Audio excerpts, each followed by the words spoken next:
Another day, another basketball stories na naman ang pagkikwentuhan natin.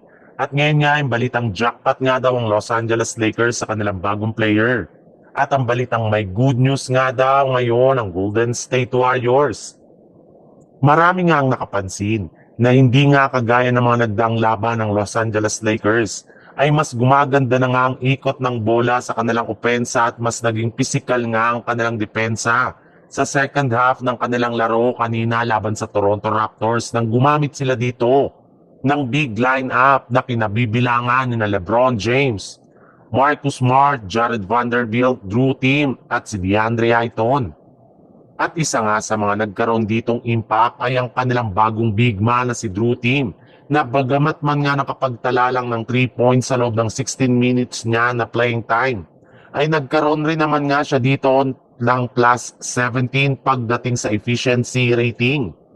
Simula nga nang gamitin siya bilang kanilang power forward, ay itandem siya kay DeAndre Ayton ay doon na nga na-outplay ng Lakers ang Raptors sa ilalim ng basket lalo na sa rebounding at nagkaroon nga sila dito ng scoring run. Mas naging pisikal at humigpit na rin naman nga ang kanilang depensa na siyang rason bakit sila nanalo. Kaya maging si LeBron James nga ay hindi na rin naman nga napigilan ng kanyang sarili na purihin ang kanyang teammate. Ayon nga sa naging payag ni LeBron sa kanyang post-game interview, kailangan nga daw talaga nilang bigyan ng atensyon at minuto si Drew Timm. Dahil sa ipinakitang performance pa lang nga nito sa kanilang back-to-back game ay malinaw na nga na malaki ang naitutulong nito sa kanilang team.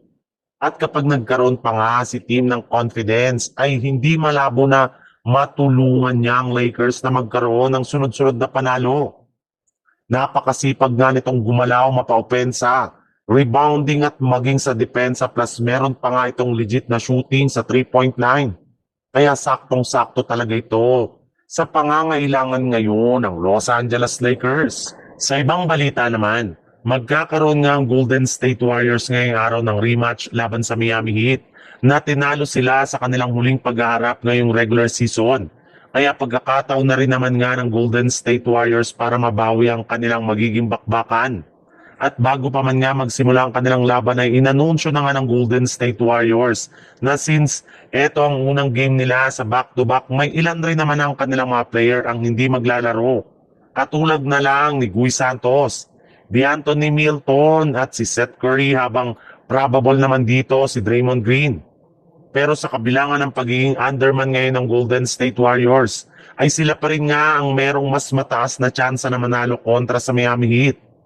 Ibinulgar na nga po ngayong araw, marami ring mga key players ng Heat ang hindi dito maglalaro, katulad na lang ni Terry Rozier at maging si Tyler Hero, na kasalukuyang may tinatamo ngayong rib injury.